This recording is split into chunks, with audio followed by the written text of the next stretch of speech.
ప్రియమైనటువంటి విద్యార్థులు ముఖ్యంగా మేము మాట్లాడేది ఏం లేదు, అంతా కూడా మీరు మాట్లాడాలి, మీరు ఏదైనా కార్యక్రమం ఉంటే చేయాలి కదా. అయితే ఒక 2 అంశాలు నేను ఇంతకు పూర్వం కూడా చెప్పాను. సౌండ్ తక్కువ వస్తుంది. మీరంతా రోజు కూడా గాయత్రి చాక్లెట్లు పంచుతారు సౌండ్ పెంచుకోండి. కదా. ఫోన్ వాడ ఎన్నికిలా ఉంటుంది వానికి చెప్తా చారుగానికి. ఎందుకు మీ బర్త్డేలు కానీ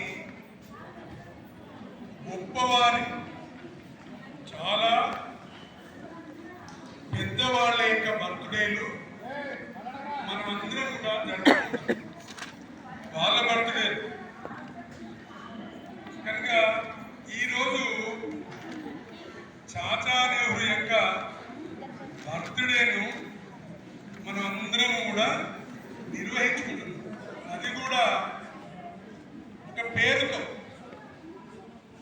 ఏంటో పేరు? పేరు కోర్టు కానీ షర్ట్లో ఎప్పుడు కూడా ఒక ఎర్ర గులాబీ ఉంటుంది. ఆయన ఫోటో ఎప్పుడైనా చూడండి మీరు. కనుక అందుకొరకే బాలల దినోత్సవంగా నా బర్త్డేను జరపండి అని ఆయన చెప్పిందో లేదో కానీ మనం జరుపుకుంటున్నాం. అట్లనే డాక్టర్ సర్వేపల్లి రాధాకృష్ణన్ గారి యొక్క జన్మదినాన్ని ఉపాధ్యాయ దినోత్సవంగా జరుపుకుంటాం, దాన్ని టీచర్స్ డే అంటారు.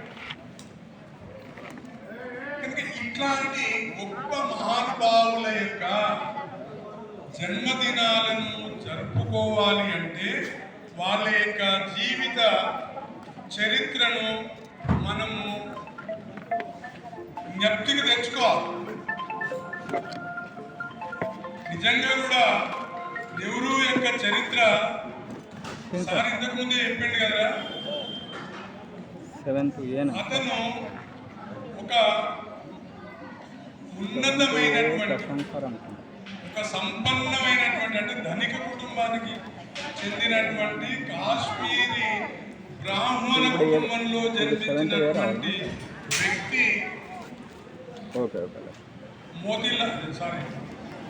జవహర్లాల్ నెహ్రూ గారు. మరి ఆయన తండ్రి గారు కూడా ఆ రోజుల్లోనే పెద్ద విద్యావంతుడు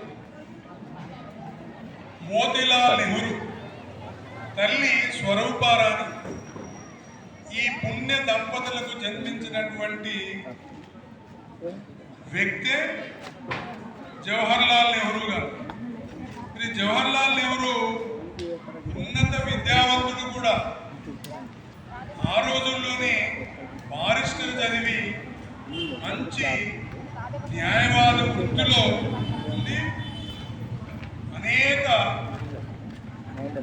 సిరి సంపదలు కలిగినటువంటి వ్యక్తి అయినప్పటికీ అతను ఈ దేశంలో పరిపాలన చేస్తున్నటువంటి ఆంగ్లేయ ప్రభుత్వానికి వ్యతిరేకంగా పోరాటం చేసినటువంటి మహానుభావుడు. గాంధీజీ యొక్క నాయకత్వంలో పనిచేసి స్వాతంత్ర ఉద్యమంలో అనేక సార్లు జైలుకు వెళ్ళినటువంటి వ్యక్తి. అట్లాంటి వ్యక్తి జన్మదినాన్ని మనం జరుపుకున్న సందర్భంలో ఆయన యొక్క జీవిత విశేషాలను కూడా తెలుసుకోవాలి. నేను ఒక చిన్న ఉదాహరణ చెప్పి బంద్ చేస్తాను కదా. ఎందుకంటే ఆయన ఎంతటి ఆగర్భ శ్రీమంతుడు, ఎంతటి ధనవంతుడు ఒక్క ఉదాహరణ చెప్తాను. ఆయన యాక్చువల్గా ఇంటి దగ్గరికి టీచర్లను పిలిపించుకొని చదువు చెప్పించుకునేటోడు. కానీ అతను కూడా స్కూల్లో ఉండాలి, చదువుకోవాలనేటటువంటి తలపుతో అతను ఒక స్కూల్లో ఆ రోజుల్లో ఒక స్కూల్లో జాయిన్ అయింది. ఆ స్కూల్లో జాయిన్ అయితే ఆ స్కూల్కు 4 గేట్లు ఉండేటువంటి. మనకంటే ఒకటి ఉంది, కానీ ఆ స్కూల్కు 4 దిక్కుల 4 గేట్లు ఉండేవి. మరి స్కూల్ ఇడిస్తే నెహ్రూ గారు ఏ గేట్లో వస్తాడో అని తెలుసుకోవడం ఎందుకు లేట్ చేయాలి, మళ్ళీ ఆ పిల్లవాడు వచ్చిందడివే ఎక్కించుకొని వెళ్ళిపోవాలని చెప్పేసి 4 గేట్ల దగ్గర 4 కార్లను పెట్టేవాళ్ళట. అంటే అంత ధనవంతుడు, అంతటి ధనవంతుడు. అంటే ఏ కార్లు వచ్చినా తీసుకుపోవాలి వ్యక్తి. చేస్తారు దాంట్లో మెమరీ లేదు, మాట్లాడితే కట్ అవుతుంది లభిస్తాం. స్వాతంత్రోద్యమ కాలంలో తన ఇంటిని కాంగ్రెస్ పార్టీకి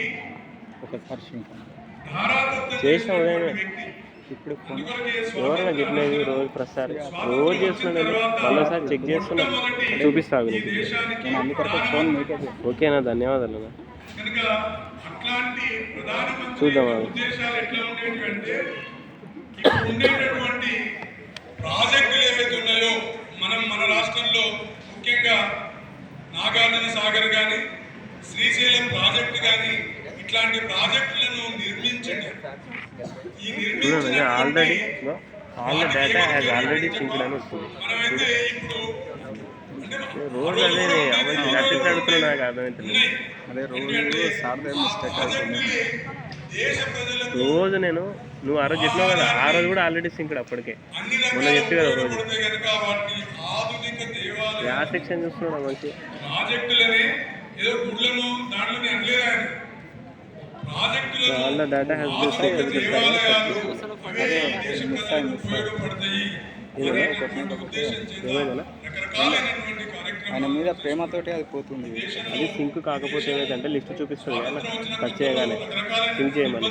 ఉంటే ఆయన ఇప్పుడు ఏమవుతుంది అంటే టచ్ చేయగానే already data synced server successful అని కనిపిస్తుంది. ప్రయత్నం చేసినటువంటి మహా వ్యక్తి, అతని యొక్క ఏకైక కూతురే. సార్ ఇక్కడ ఉన్నాడు sir, RK sir already sing చేసిండంట. కనుక మాట్లాడండి సార్. ఆమె కూడా ఈ దేశం కొరకు ఎంతో ప్రయత్నం హలో చేసింది. అన్నా, కానీ ఈ నెహ్రూ ఆల్రెడీ సింక్డ్ అని వస్తుంది. విశేషాలు మొన్న కూడా అట్లనే అయింది. నేర్చుకున్నటువంటి ఏమైనా 8th A కాదు 8th C. మీ మాటల ద్వారా వింటే బాగుంటుందని తెలియజేస్తూ నాకు అవకాశం ఇచ్చినటువంటి మన ఉపాధ్యాయ బృందానికి లేదన్నా, ఇప్పుడు మనకు లిస్ట్ చూపిస్తుంది కదా యాక్చువల్